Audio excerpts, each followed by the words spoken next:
What I really enjoy is when you're walking down the street and people call out a name of a character that you played.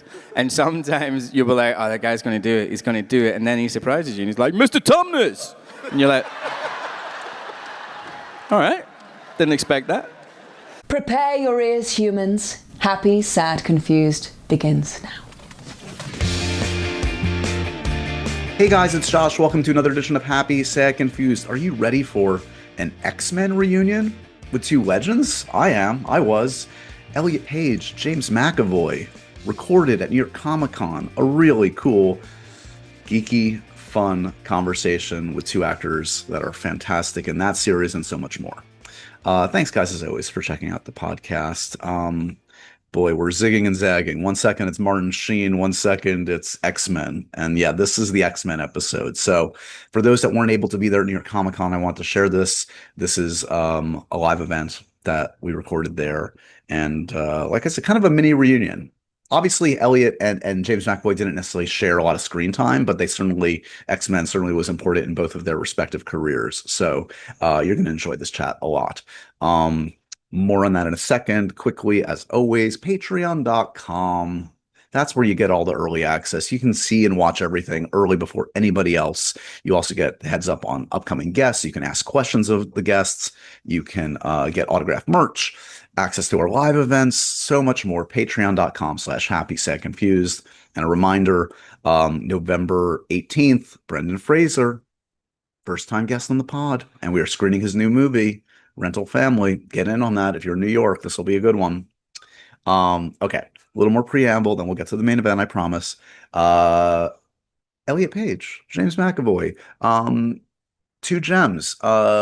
James, of course, has been someone I've done a lot with both of them over the years, but I don't think Elliot's ever done the podcast before, surprisingly. So this was a fun opportunity to talk about not only their X-Men experiences, but they've obviously both done so much in that kind of Comic-Con adjacent world, whether, James and Split, he's done stuff in horror. He's done a little bit about Narnia, of course. And Elliot, Inception, of course. We talk about Inception a bit. Also a little tease of his upcoming re-teaming with Christopher Nolan in the Odyssey. Pretty cool. So, as always, in one of these live events, so much energy, so much excitement, playing to, I think, 3,000-4,000 people at New York Comic Con on that stage, and some really cool stories about X-Men and other things in this. So without any further ado, I think you'll really get a kick out of this one. Elliot Page, James McAvoy joining me on stage at New York Comic Con, talking all things X-Men and more. Enjoy. Hey, Comic-Con!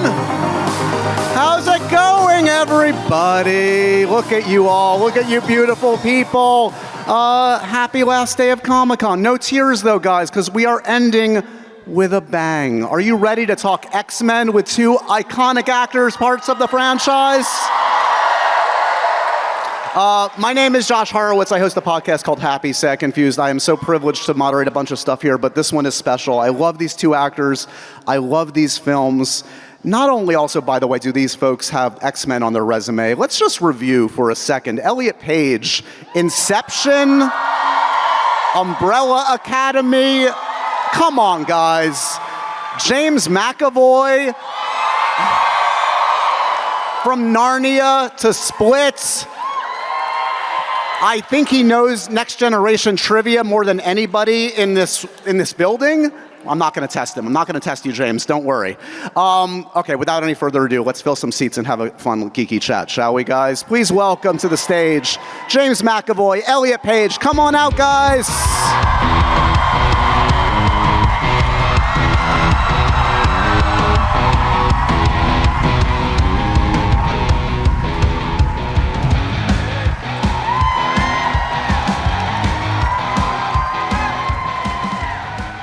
That's an amazing reception. Thank you, guys.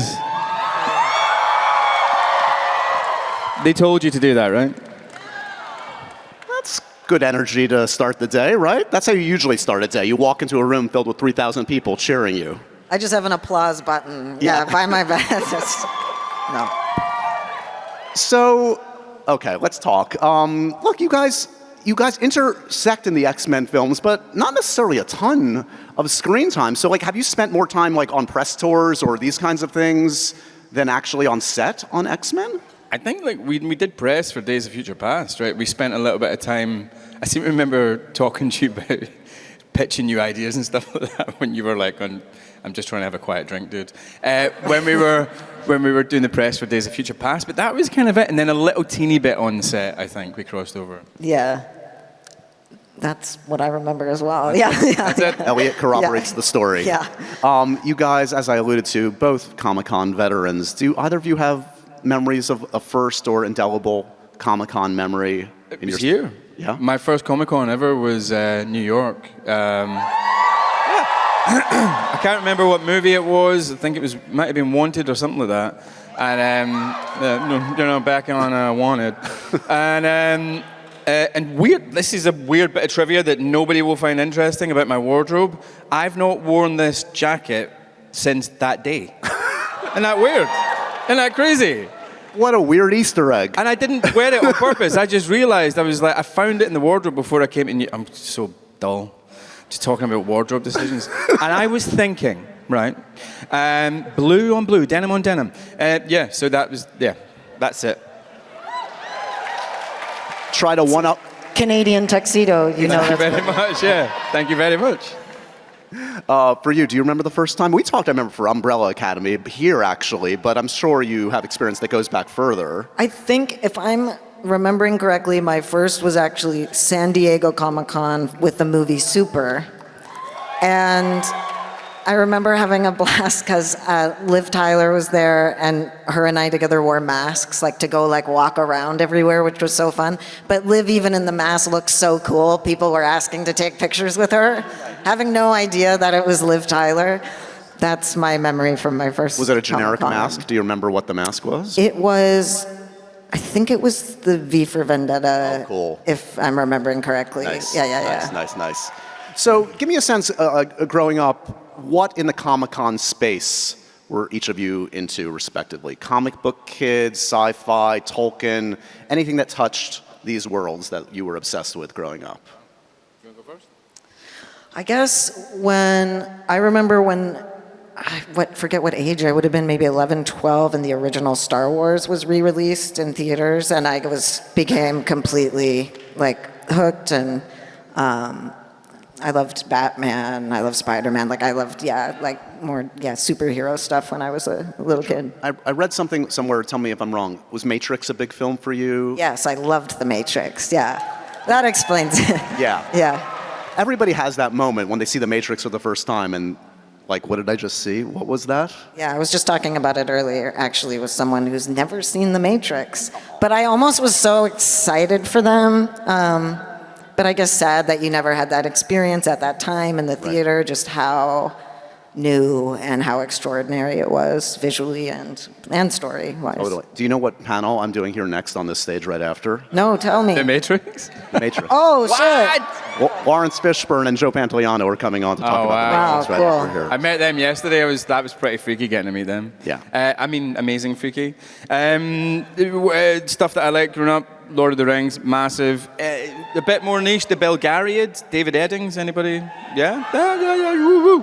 A lot of sort of stuff in that field. Dune, Frank Herbert's Dune, loved it. Narnia, man. All that. And then in the 90s, I guess the cartoon for X-Men was massive for me. Never read the comics. And I think my most sort of Comic-Con thing that I still love to this day and I have posters of in my office is The Goonies and Back to the Future, probably. You're in a safe space. You're in a very safe space for this. You'll see. Exactly.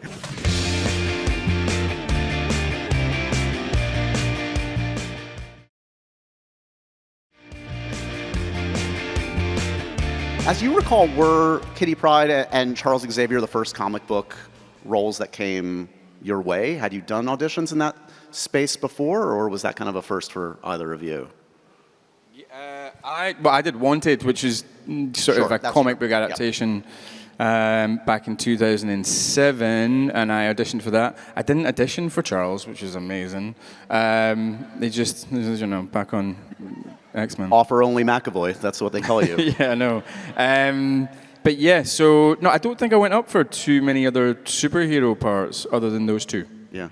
And for you, like, where were you at when this opportunity came? Because if I have my timeline right, you'd done Hard Candy, but you hadn't done Juno yet. So you're at this kind of pivotal. Hard Candy's a big film for you, but you're kind of like on the ascent. Yeah, I had like just graduated high school, and I had done Hard Candy, and it had premiered at Sundance, but hadn't come out yet. So it wasn't, yeah. So it was sort of a surprise to get this call, which, yeah, it was about X-Men. So I think that for sure would have been my first superhero or comic related or sort of Hollywood movie in general in terms of that scale. Did you get straight up offered it, or did you audition? There was a screen test involved. Oh, right, okay, yeah, cool. yeah. I was like, so wow, even then. I remember flying out to Vancouver for a screen test. Yeah. I did actually audition for another comic book movie in my early career to play a small part of a younger version of a character for the first like 5 minutes of the movie, and then I'd be out of it. Really good scene though.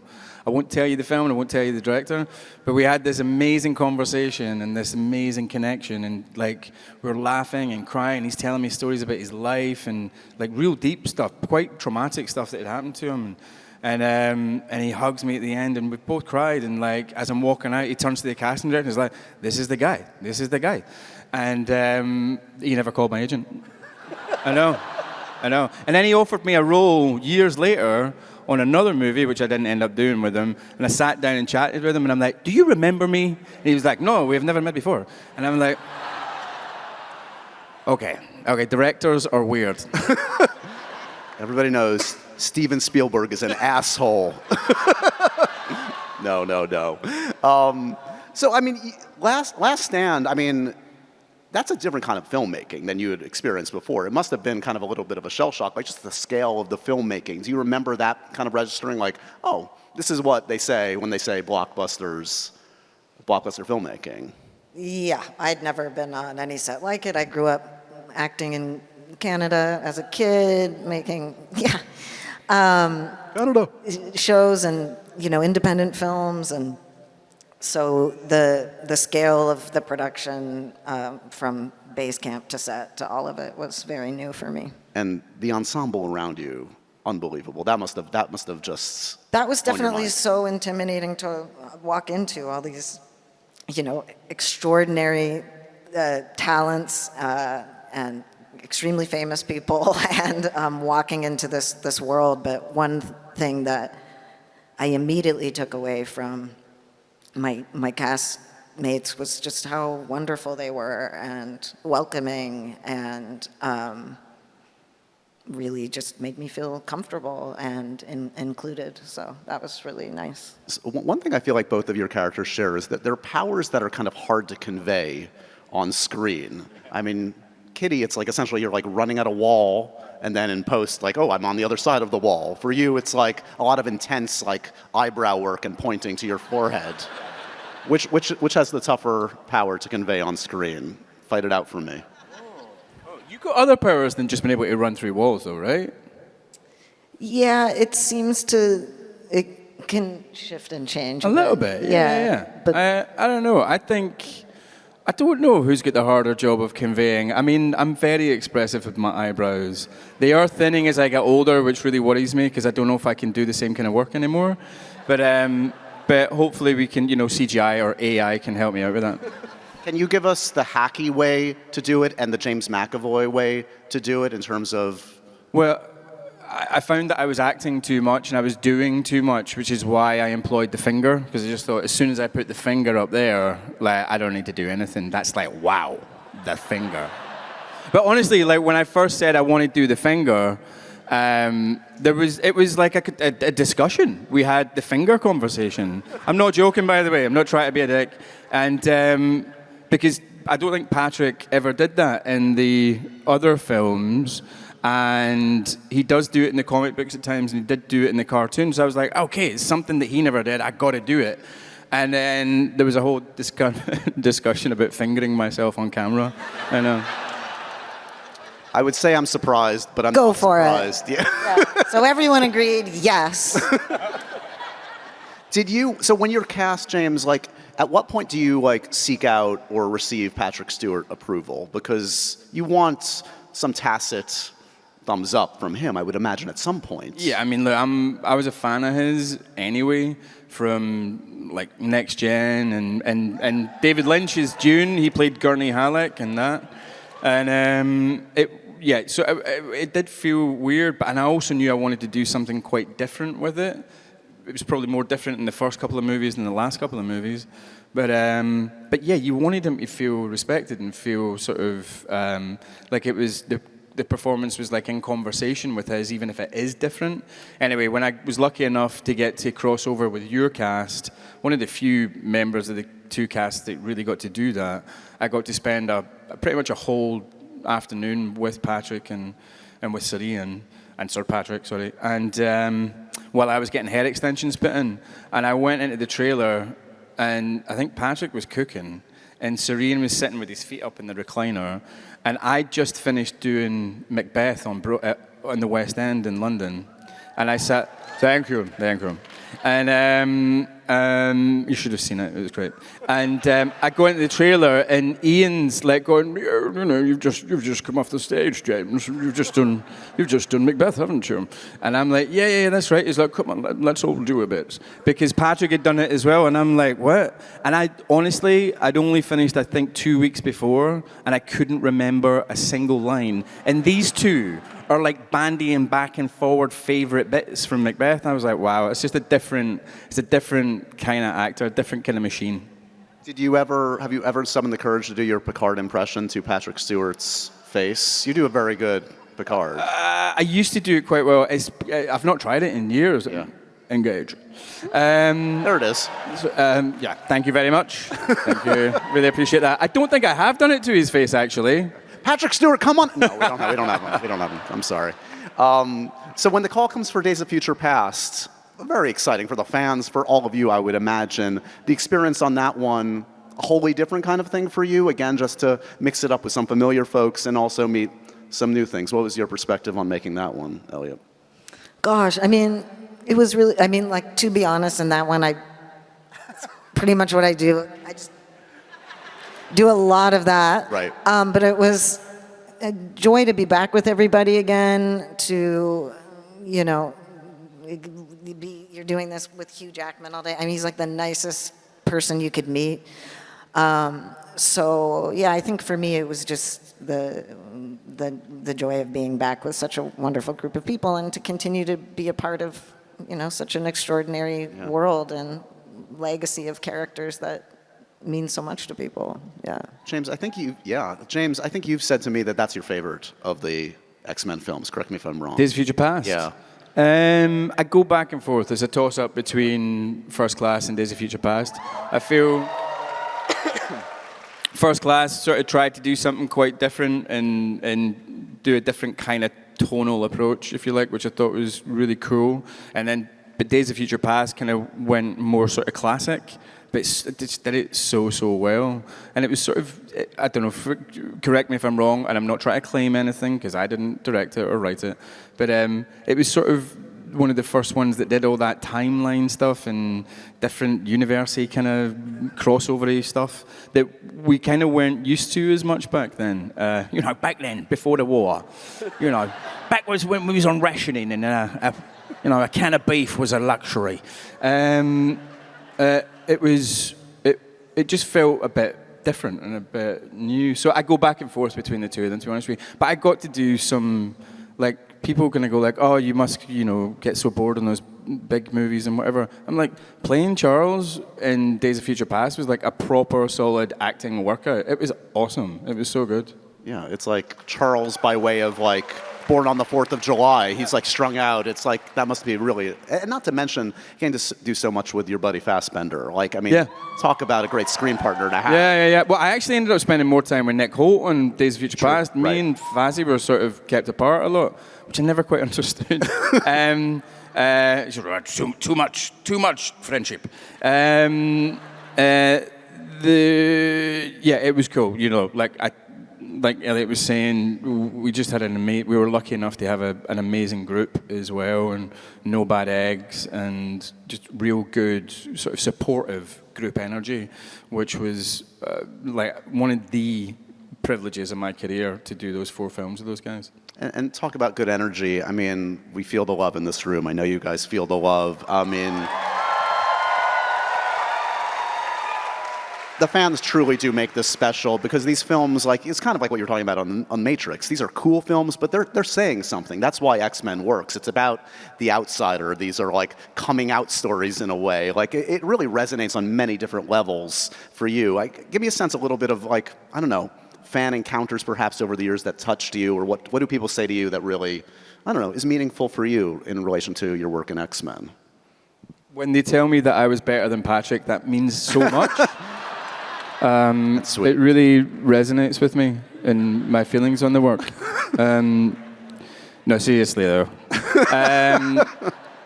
Honestly, X-Men has, I don't know if it's touched loads of people, but loads of people that come up to me and want me to sign something, or just grab me in the street. The people who aren't even asking for a signature or a photograph, they just want to tell you that they had a tough time at some point, and it really helps, you know, because I think one of the creeds or the credos or the themes of it is that whether you're disenfranchised or whether you're oppressed or whether you are segregated or ghettoized or whatever you are, as so many of the characters in X-Men are, you are enough.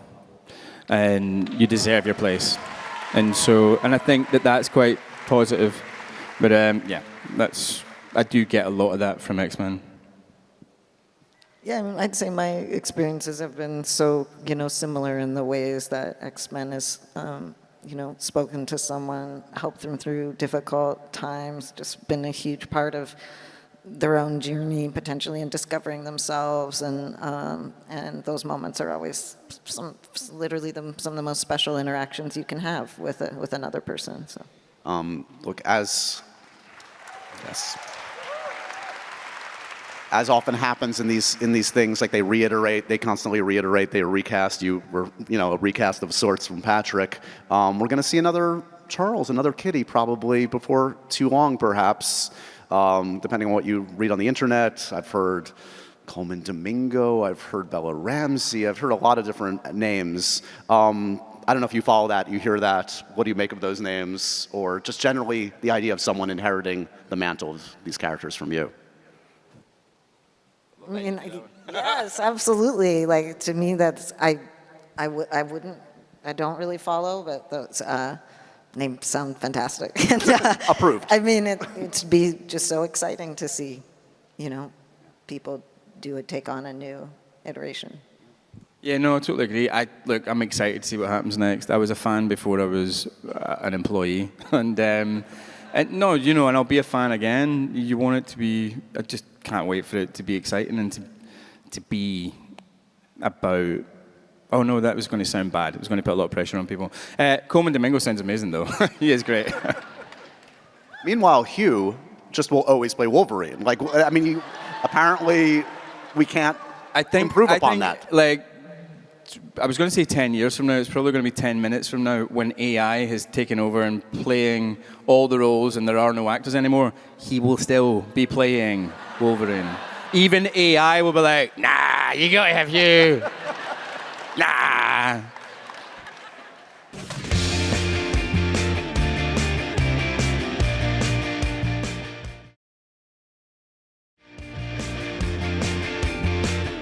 Look, you both have such amazing resumes. Like, break it down for me. Like, what portion of folks that come up to you mention X-Men versus other things? What's the most frequent films or projects that usually come up to you? And can you clock from a mile away what kind of fan they are? I can't clock. I get surprised often, actually. I'd say right now it's a lot of Umbrella Academy people. Love that, which is so nice. It was so fun to make. And I'll tell you, Juno, well, that just That just keeps going strong. So I'd say, and X-Men, of course, but you know, I'm not really in them as. Don't diminish. I'm just saying, yeah. No, But no, how about- I get, I get a nice broad range really, but you get, what I really enjoy is when you're walking down the street and people call out a name of a character that you played, and sometimes you'll be like, oh, that guy's going to do it, he's going to do it, and then he surprises you, and he's like, Mr. Tumnus! And you're like, all right, didn't expect that. And then you're walking down the street and someone's like, you're Professor, and you're like, oh, brilliant, cool. But it's quite fun, it is kind of fun. My favorite thing as well is when somebody recognizes you in the street, or like in the middle of a conversation, they kind of look at you and then they lose what they're doing and they're kind of confused for a second. But what happens to their face is not, oh, I'm confused, who's that person? What's happening to their face is they go into such concentration of, who the hell is that again? Their face kind of goes like this, and they look like they want to kill you. Do you ever notice that? You will. You'll be like, they'll be like, blah, blah, blah, blah, blah, blah, blah, blah, blah, and then you see it and you go like that, and you're like, whoa, whoa, whoa, whoa, whoa. And it took me like a year or so of this sort of like certain amount of fame to kind of understand what was happening. I was like, what the fuck? I'm going to murder Mr. Tumnus right here in the Starbucks. Yeah. That's right. Let me run down a few of those credits and just the first things that come to mind. I mean, you mentioned Narnia. I mean, that was relatively early in your career. And, you know, like I was saying to Elliot, that was probably like your equivalent of like Last Stand in that it was like a giant set. It was a giant scale of filmmaking. What are your first memories when I mentioned Narnia to you? Literally the first thing that popped into my head was Georgie, who played Lucy. We played a lot, and I think Andrew kind of like stuck us together a lot. The director, who's a great guy, great director, just hoping that we would get along a lot. And she was a really young girl at the time. I can't remember what age Georgie was. Maybe, I don't know, maybe 6 or 7. I'm not sure. And I don't think she'd acted before, so I just spent a lot of time with Georgie and her family, and they were really lovely. So that's the thing that comes to my mind first, and then just being on those sets was bonkers, man. You get used to things, but I was like, oh, you know what I mean? It was not, and it was, I don't even think we were texting and stuff back then. It was like, you're just alone with it, you know? Maybe I'd phone home once a day or something like that, but you were like, you're in New Zealand, so you're like on another planet. And, but just being alone with like the kind of ness of it all was amazing. Well, and seeing yourself in that makeup and everything, like, yeah, today you would be immediately texting every friend and family member, like, look at me, this is insane. Oh man, and look, that just to shout out to Howard Berger, Sarah Bano, Tammy Lane, the makeup department, and that they were like my absolute rocks. And to this day, one of like the most fun and closest kind of relationships I've had with anybody on a set, really, because we spent so much time with each other. I remember being in trailers halfway up a mountain at 3:30 in the morning, and you're like, the ADs aren't here yet. Like, the trailers haven't been unlocked, and we're there early enough to get the makeup done, and you're like, what is going on? So yeah, they were an incredible crew, and Howard's just an incredible designer of makeup, and it's incredible work. Elliot, you mentioned Super earlier, which is like James Gunn when he was like fully authentic, like maverick, crazy James Gunn. I mean, that's an effed up movie in the best possible way. You and Rain got to reteam after Juno. Happy experience working with James, who's just like a madman in the best possible way. It was so fun. Such an enjoyable set to be on. Such a nice vibe and energy.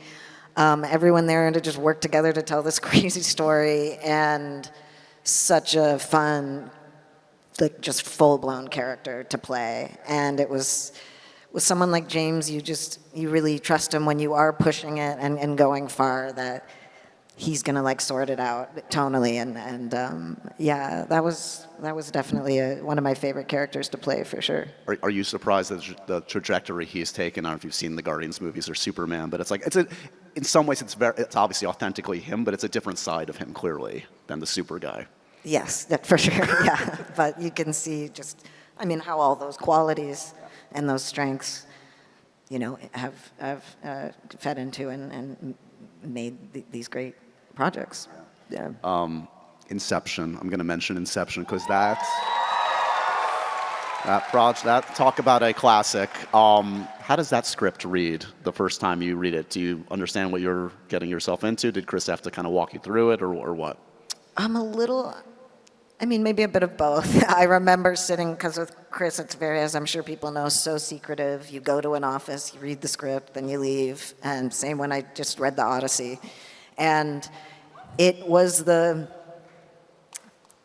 remember it just felt like an engine. Like you get on a ride, and it's what reading both scripts have felt like, and it just takes you in. And at first things feel maybe big or slightly confusing, and all these pieces start coming together, but at the core of it, emotionally and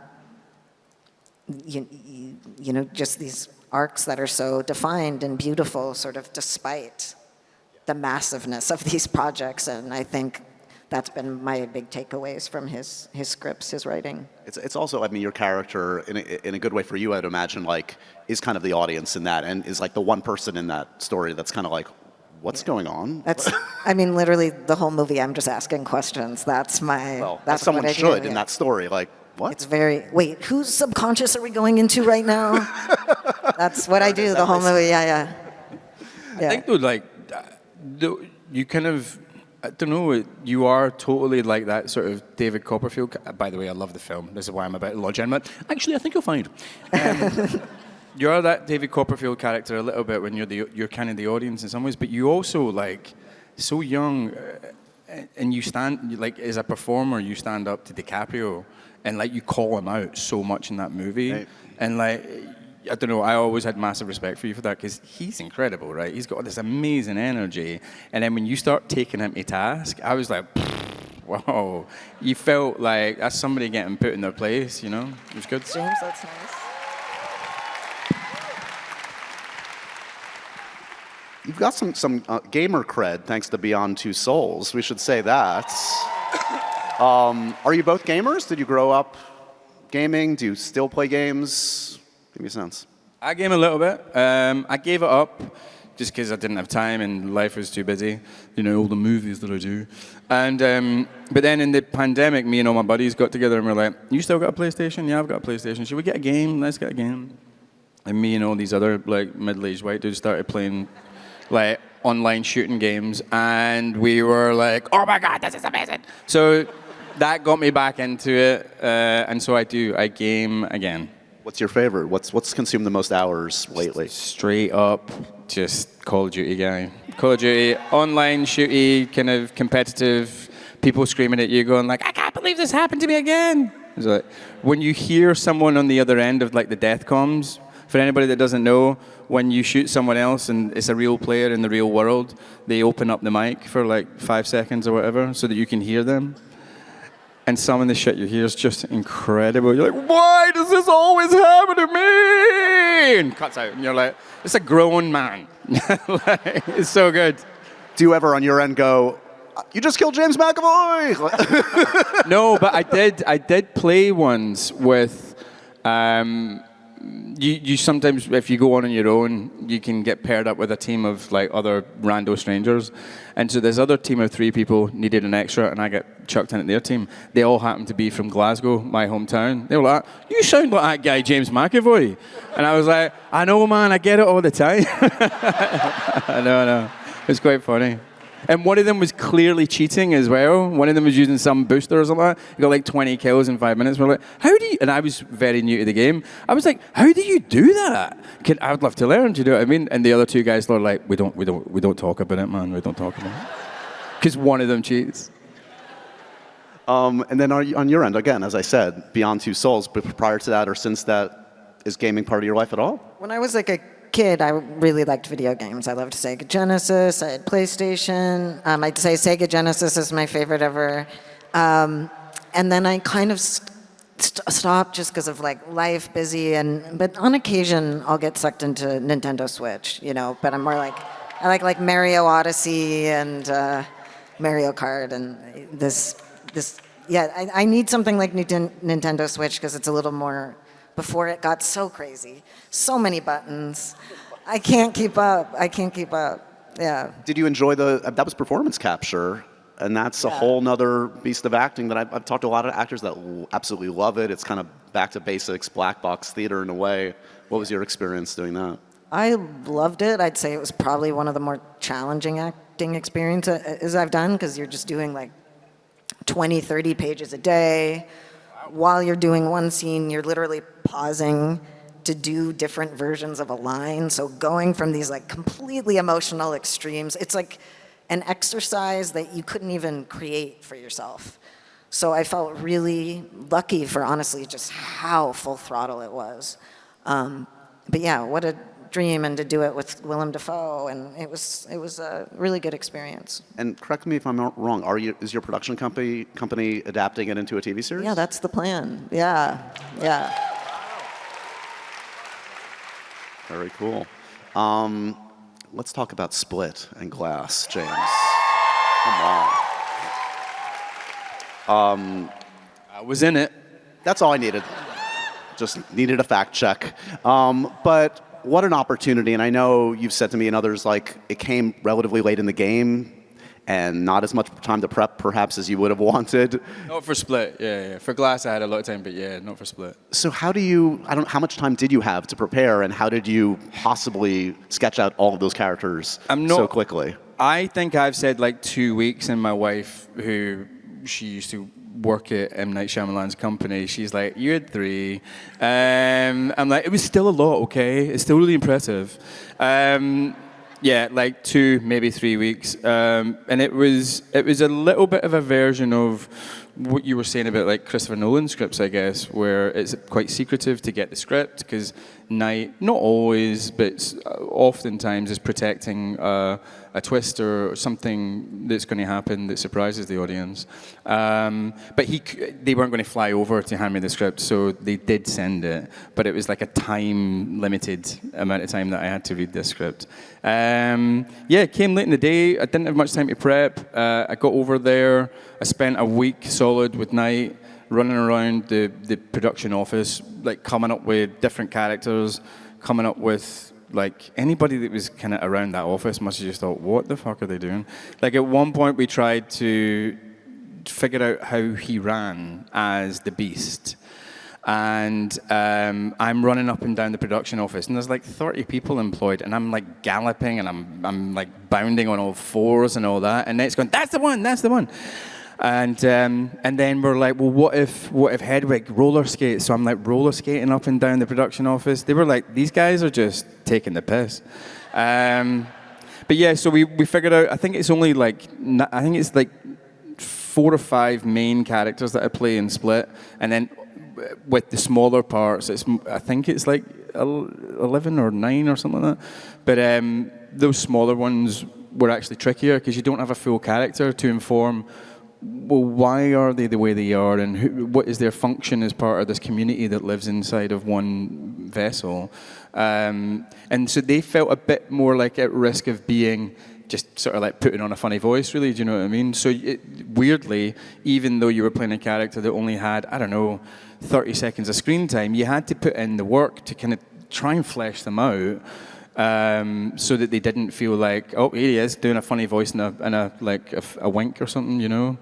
But it was an amazing thing. I love doing my job. I love acting, and people go, that must have been so hard, and you're like, no, what's hard is working on bad material. Like putting in a lot of effort to something that's well written isn't necessarily hard. It's like taxing, but it's really rewarding as well. So it was just like getting to do my job 9 times instead of 1 time. I imagine those films are on the no-go list for your kids for the rest of their lives. Like you can breeze right past those. Yeah, I don't think my eldest has seen Split or Glass. He's actually seen quite a few of my movies now, but I don't think he's seen Split or Glass yet. But yeah, no, definitely. Although I think there's like some funny stuff in both those movies, so maybe fast forward to the funny bits. The funny cut. You can do a fan edit. Umbrella Academy, we should mention, because it's such a special show to the fans. I would imagine a special show for you for 1,000 different reasons. I mean, obviously, it also like dovetailed with the changes in your own life and working with, your collaborators there and them adapting to your transition. what a gift to kind of work with them in that capacity. Give us a little, yeah. So just give me a little bit of a sense of the meaning of Umbrella Academy in your professional and personal life. Oh gosh, I mean, professional life, it was just so wonderful to get to be a part of a project that was like as fun and exciting and have the response that it had, and also was just really fulfilling as an actor. You know, I really love playing that character. I love this cast and crew that I got to work with for years. It was really, you know, of course, sad to say goodbye to. And we were just so lucky that obviously people responded to it in the way that they did. And yes, personally, it sort of tracks my own, you know, transition in my life, and the fact that Steve Blackman was so open to making that a part of Victor's story, and was, yeah, I just feel really grateful for the whole thing. Yeah.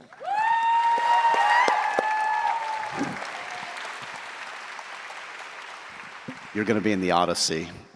I know you can't say anything about that, but getting that call from Chris Nolan must be such a special, it's special for any actor, but you've obviously have a history with Chris. Can you give me a little sense of just like how it happened, the veil of secrecy? Does a briefcase come with a script? What happened this time around? Just full of money. Yeah, exactly. A bag of money. I mean, I was so excited to be thought of for it and to be asked to come back to work with him. I loved working with him on Inception and loved being a part of that movie. So yeah, I was just completely jazzed and excited, and basically went and met with Chris and talked about the part, and then sat in a room and read the script, and you know, it was of course a big yes. Yeah, sadly I can't say much, but yeah, it was such a joy to come back, and to come back now, as you can imagine, being more just comfortable in yourself makes these sorts of, you know, projects more enjoyable, just waking up every day and going to work. So to kind of get to have a Chris Nolan experience again now, that actually really just meant so much to me. Like, yeah, selfishly, just, yeah. And then just, I promise, I'm not probing for any like real dirt, but like what we do know is that you're shooting on these massive locations, IMAX cameras. We know that. Did it kind of take your breath away, kind of just being in these environments? Oh yeah, yeah. I got to go to some pretty awesome places, and it's going to be epic. It's going to be extraordinary. Can I ask a technical question? Is it true about the sound with the IMAX cameras that like a lot of the dialogue is unusable?